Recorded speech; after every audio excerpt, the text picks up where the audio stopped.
multiple sclerosis. Doc, so let's get into it. From the video, obviously we've seen some examples and a brief description, but would you mind just giving us the definition or what it actually is? What is multiple sclerosis? It's a neurological disease, actually, that affects the brain and then the spinal cord. And what happens is that usually your brain, the brain matter itself, is made up of trillions and trillions of nerve cells. Yeah. These transmit electrical impulses that affect everything that you do. Every activity of your life is controlled by nerves. These nerves that move down from the brain through the spinal cord and then distribute to every part of your body. Right. You closing your eyes, you moving your eyeballs, you winking, you moving your arm. For example, I decided to do this. As soon as I think about it, I'm doing it. Yeah. That will tell you the speed of these electrical impulses that with which they travel. Yeah. So your bladder movement, your bowel movement, everything is controlled by nerves. Right. If the nerves shut down, you can get constipated.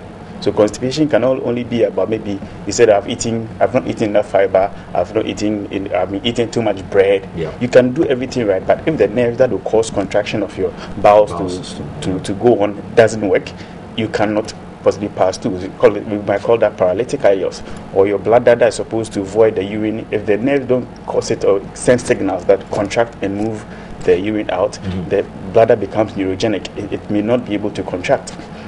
So basically, the brain controls all these actions. Now, for unknown reasons, this disease called multiple sclerosis is actually known to affect the nerves.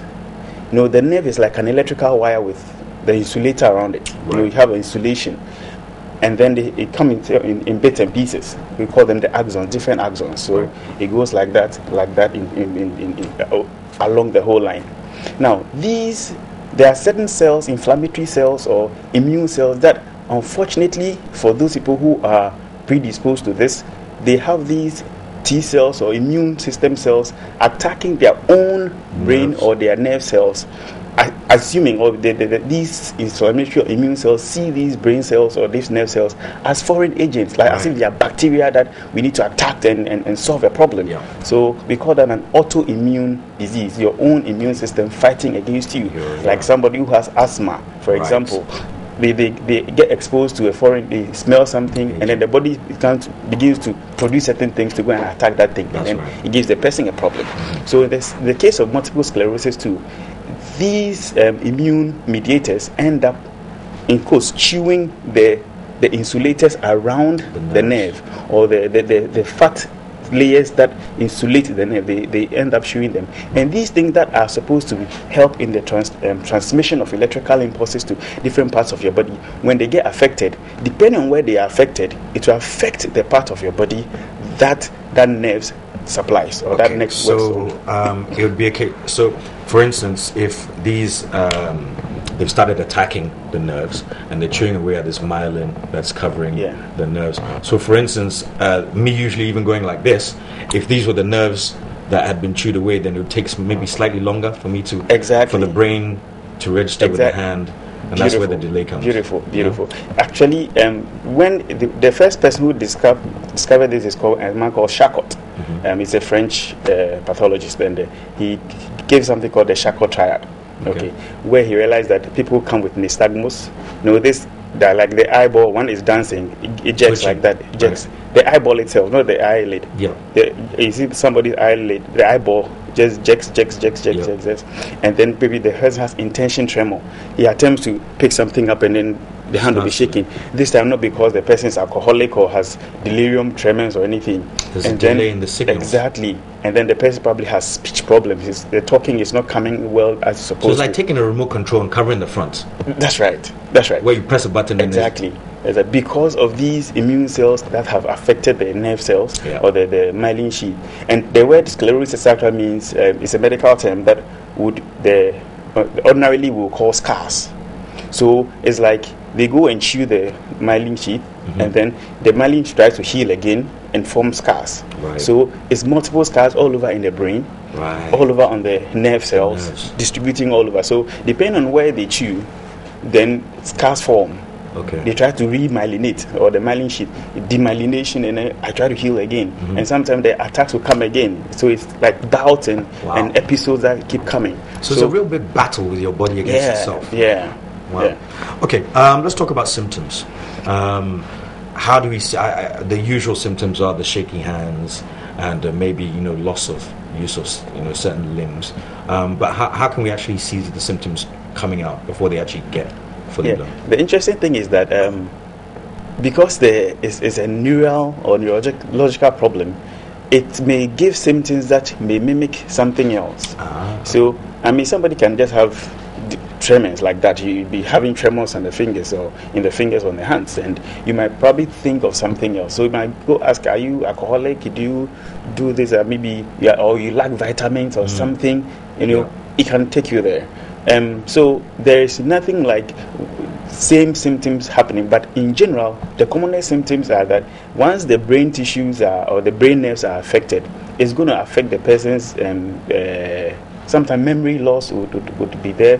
Sometimes even recognition or cognitive functions of the brain may be reduced. Speech may be affected. Even sometimes what we call dysarthria, or sometimes swallowing difficulty, depending on where it is. Right. And then, as I said, maybe having nystagmus or the jerking of the eye like that. Maybe not both. One, or what the person may be having. If the nerve that affects or supplies the eye, the optic nerve is affected, then the person may have visual problems. Sometimes they lead to blindness, or again, people come tell you that they are seeing twos, double vision. Yeah. So this is also something. And if you have this immune system cells eating up your myelin sheath and all of that, and suppose it's affecting the muscles, the nerve that comes all the way to affect your muscles or cause movement, then be feeling some kind of weakness in that part of your body, or the same thing that maybe you be having excessive sensation, paresthesia, tingling, numbness. All these things may be because there's something happening upstairs. A weakness in one part of your body, or sometimes paraparesis, weakness. All these things are things that could happen. The person may either get constipated, depending if the one that causes movement of bowel is affected. Then it means that the movement of things down. So it can affect you anywhere. Really? It can affect anywhere. It can affect anywhere. How many cases are we seeing in Ghana at the moment? Is it? The good thing for listeners and viewers is that this thing is not very common in Ghana or in Africa. In Africa, because it's known that it's more common in the temperate regions, not the equatorial. Those of us around the equator, we don't really have so many of these things. But then again, never say never. Yes. There are a few cases that can always be picked up. Is it how do you get multiple sclerosis? Is it something that's passed down genetically? Is it something that's contagious?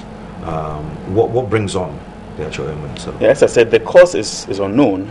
There are several theories that have been propounded as trying to explain what it could. Even some theories said that it's possibly related to vitamin D deficiency, which hasn't been proved anyway.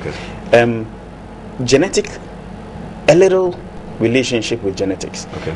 It's known that for people who have probably first degree relatives, twins, for example, monozygotic twins. And I say monozygotic twins, like twins that came together in the same zygote and divided, and then they form separately. So they look alikes. And they have identical. Then you have the dizygotic twins, but then they don't look alike. Yeah. So for those who are close, like monozygotic, the chance of one having the other having it is about 10-fold chance.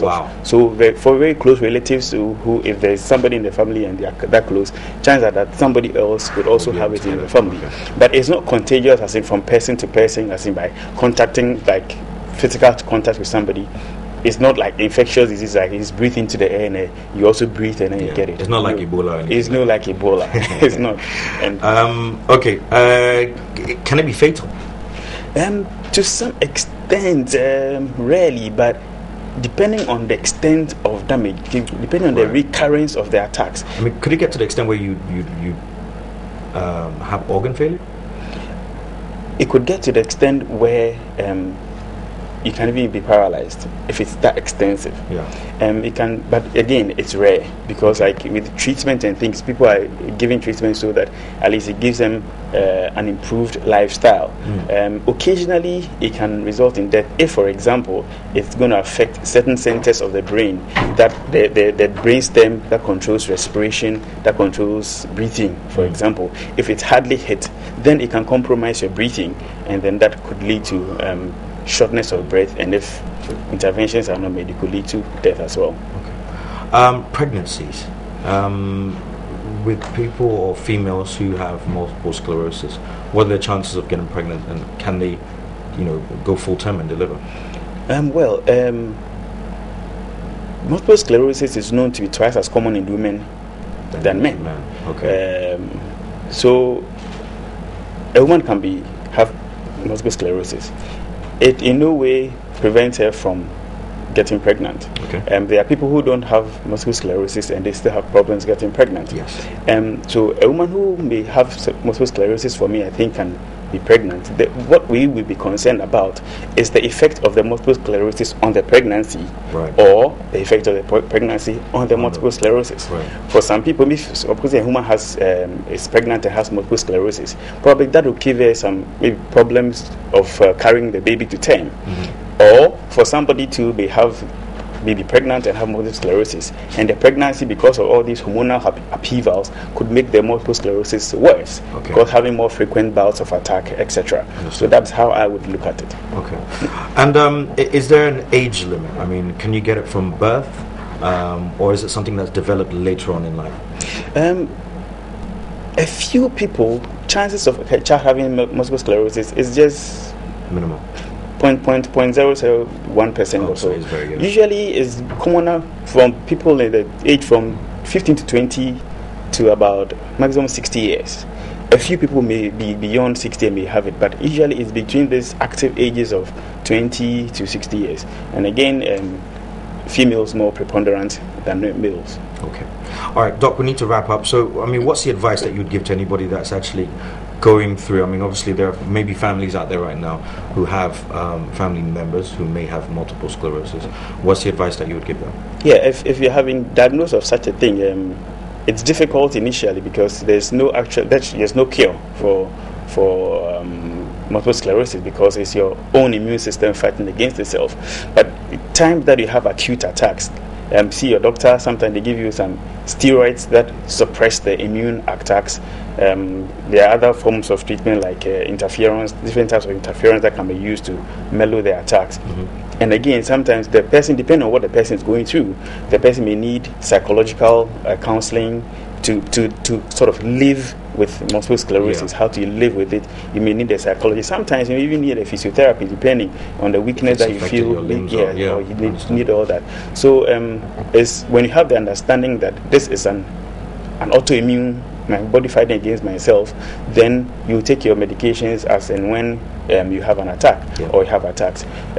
So it's just a matter of reassuring them that you can still live your life. It's not like you get it and then it's a sudden death syndrome. No. Okay. All right. Dr. Boate, I want to say thank you very so much for coming in. It's been Dr. Boate from Ridge Hospital, and this has been our health segment brought to you by Lipton Tea, inspiration flowing from nature.